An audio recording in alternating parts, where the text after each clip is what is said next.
Hello, this is Ankit Reddy. Welcome to the .NET course from educators.com, world's best online training tutorial for the leading technologies.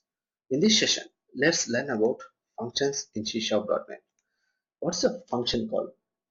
A function is a set of instructions or set of statements which will allows you to encapsulate that piece of code and call it from other parts of your code. Let me write that function definition. The function allows us to encapsulate a piece of code, a set of code, and call it from other part of our code. So we may get a situation like where we need to repeat a piece of code from multiple places, and that is where functions come in.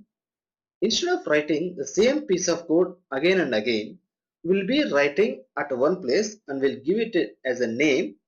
Then whenever we need that chunk of data, we'll be calling with that function name instead of writing it again and again. By this we'll be saving time, and by this we'll be getting less number of compile time errors because we'll be checking at one time.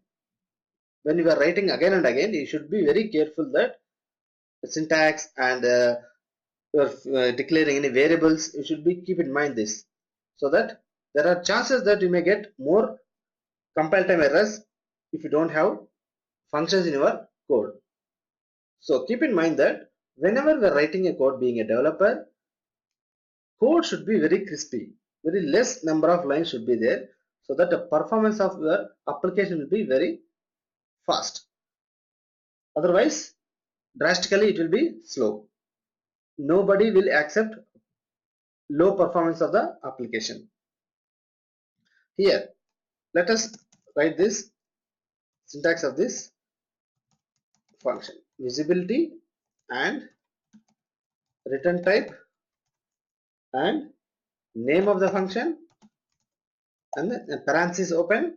You can have parameter 1 and then parameter 2 like this, parameter n. Then we will be having set of statements inside this function. This means a function code, whatever you want to write, you can write it. So to call a function, how do we call? So simply with the name of that function.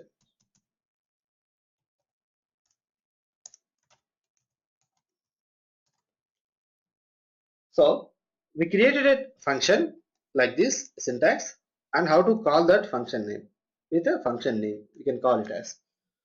So an open parenthesis, then parenthesis. If you have any parameters, you should declare here also parameters. If you don't have any parameters, you can go with this one. So these are optional. If you want, you can declare parameters. If you don't want any parameters to be declared here, you can leave it as empty parenthesis. We call this as parenthesis. So this is left parenthesis, this is right parenthesis we call. So let me take an example how this function look like.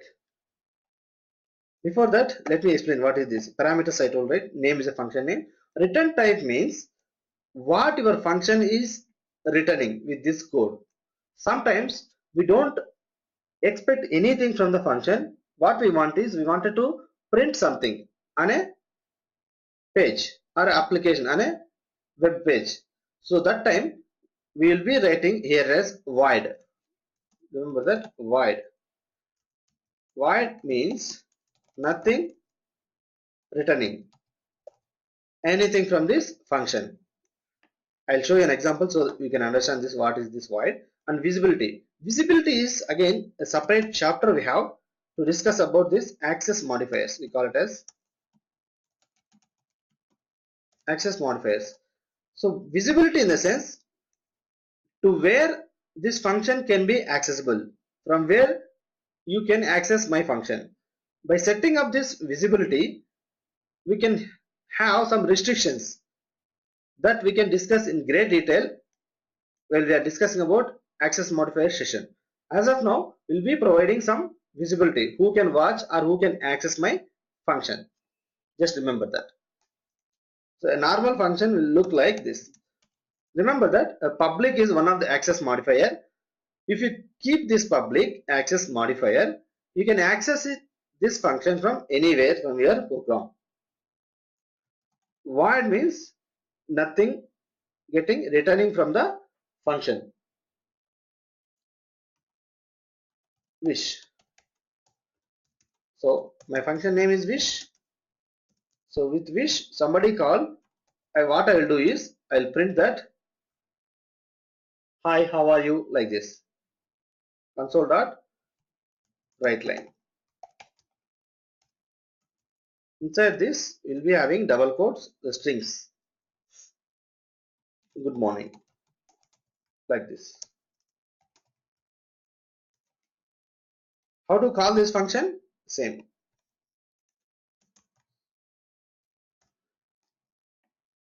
Like this we can call. Again we'll be having classes, and a class method will be there. Remember that either a function or a method, both are same synonyms. Both are same meaning. Whenever I use a name called function or a method, both are same. We know that namespace is a collection of classes, a class is a collection of methods. So a method will be there under again a class. The first part, the public, is the visibility here, and it is optional again. If you don't define any, then the function will be private.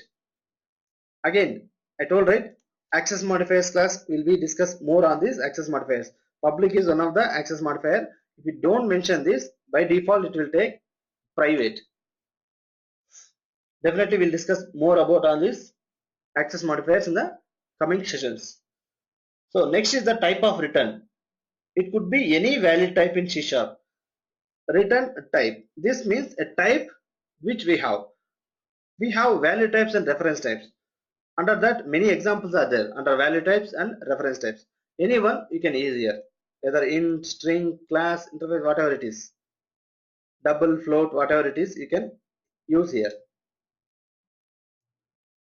And then a void means that this function returns absolutely nothing. Also, the function takes no parameters. If somebody call this method, what it will happen is it will print this message. That's it. So let us go to the Visual Studio, then we'll see that how it will call these functions.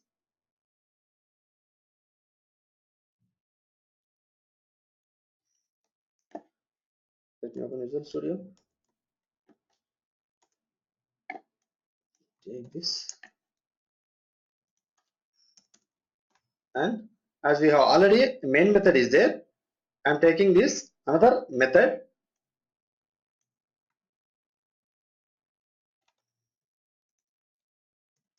Let me take this public void wish.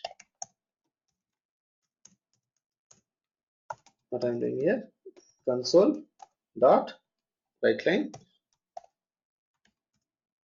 You should be very much patient being a programmer. Sometimes you will be getting errors. Definitely you should rectify those things by having good patience. So I have written a method or a function. How to call this method? We know that main method is a entry point for all the programs. So first and foremost method will be called when you execute this application is main method. From there only you can call. We cannot call this method directly. We should call it from main method only. So see, we cannot get this method name directly.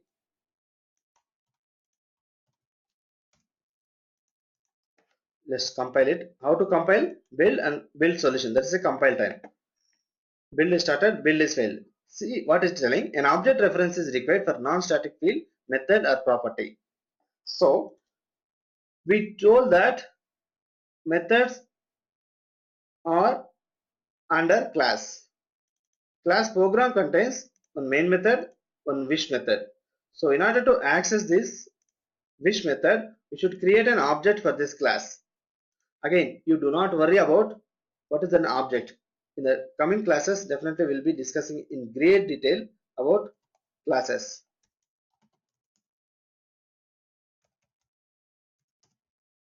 I created an object. With this object, we can call it as a methods. See here, wish is there. So we'll be creating a method like this, and we are calling that method like this. So let me build this now. Build is succeeded. Now let us start. Again, we are not seeing this output. That's because we have not keep that read key.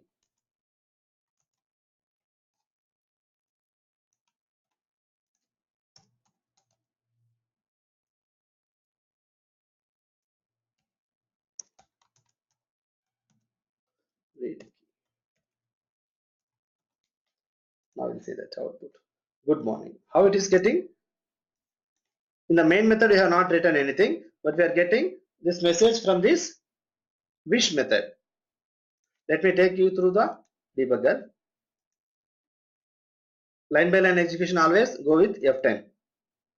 Now when you encounter any method, if you wanted to see that where this method is written, as of now, for example, I am given here only, but in reality, these methods will be contain n number of methods and in other files as well.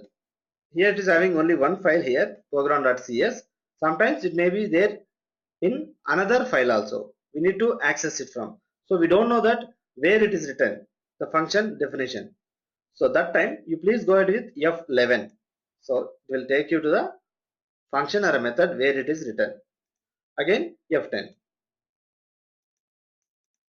It will come back. Then it will print. This is how the functions will be created, functions will be called. Now let us see by taking some more examples how to call with return type, which is nothing returning, right? Now let me take return type as integer, add two numbers.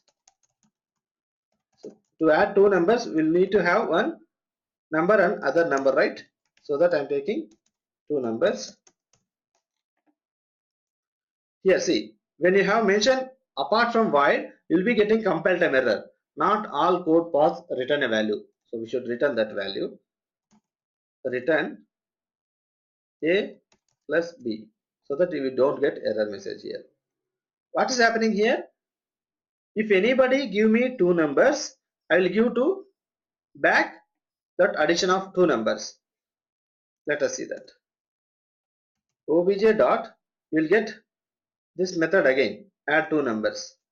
When you open the parentheses, it will be showing the what are the data types you used inside the parameters. See here, int A, it is expecting int A value and then B value, and this will be giving result where we need to store that. This is returning integer type data type, so we should hold that in a integer type data type. Int result is equals to, and we wanted to see the output. How do we see the output? Again, console dot write line of addition is, then you can see that result. Now let me take to the breakpoint again. F10. If you wanted to go to the cursor where the function is written, please press F11. Then again F10. It will come back. Then we have seen one more function. Please press F11 now. It will come here. See here, int A value is 5, B value is 6. Now click on this. It will be returning the result of this A plus B. Now you can see 5 plus 6 is 11. You can see this result 11 now. Addition is, oops, where it went.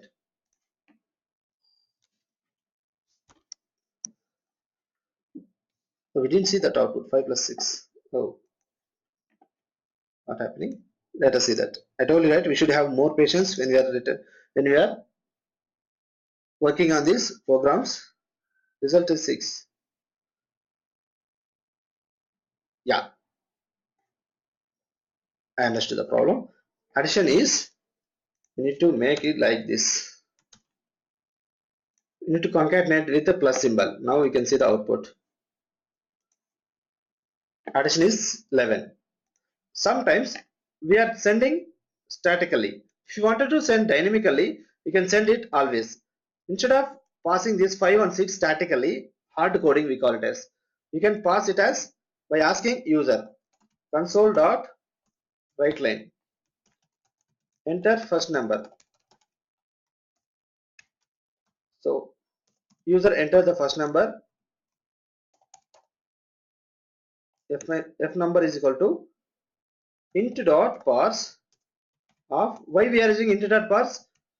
The console.readline method will always returning the string type data type. You just mouse over there, it will be giving string here. The first word is string. So we are holding in a integer, so that we need to require to convert into integer. Then we need second number. This is called S number. Then instead of passing it hard coding, we can pass now whatever user is entering, F number and S number. So by this we are making the application dynamic. Now let's go by one. It will ask you to enter first number. I am taking number 9. Now it will ask you to enter second number. Then I am typing 7. Hit enter. Then you encountered a function name. Please go with F11. Then it will come here. A value is 9, B value is 7. You go with like this. Now result will contain 16. You see this 16 now the result. Always again you keep like addition of, you can keep the numbers addition of and 1 is, then here F number comma S number comma result. Now let me debug without debugger point, because I have already seen this example. Now 10. Addition of 8 and 9 is 17. That's it for today. Now we understand this. What is a function? Function allows us to encapsulate a piece of code and call it from other part of code. It means we have advantage of non-repeating the same piece of code again and again, and by this we'll be reducing compile time errors. And this is the syntax: visibility, return type, name, parameters.